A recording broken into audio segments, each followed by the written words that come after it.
La Cour des comptes du Togo a clôturé avec l'étape de Kara sa série d'ateliers d'information et de sensibilisation sur la nécessité de produire des états financiers et des comptes d'emploi initiés à l'endroit des responsables des différents partis politiques.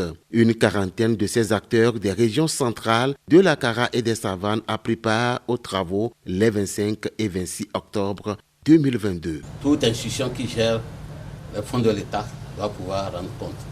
Et les partis politiques, non seulement sont tenus de rendre compte de leurs activités, des cotisations de leurs membres et autres, mais ils doivent rendre compte de tous les fonds dont ils disposent et de leur provenance, surtout des fonds de campagne et autres, puisque l'État appuie les partis politiques.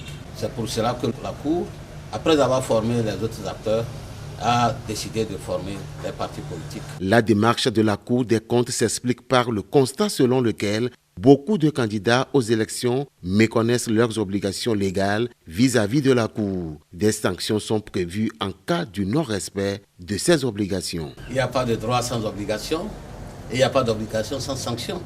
Les partis politiques, par exemple, lorsqu'ils reçoivent des comptes, ils ne font pas de reddition des comptes. À la prochaine campagne, ils ne vont pas bénéficier du soutien de l'État. Et puis, on peut leur demander de rembourser partiellement ou entièrement l'aide reçue.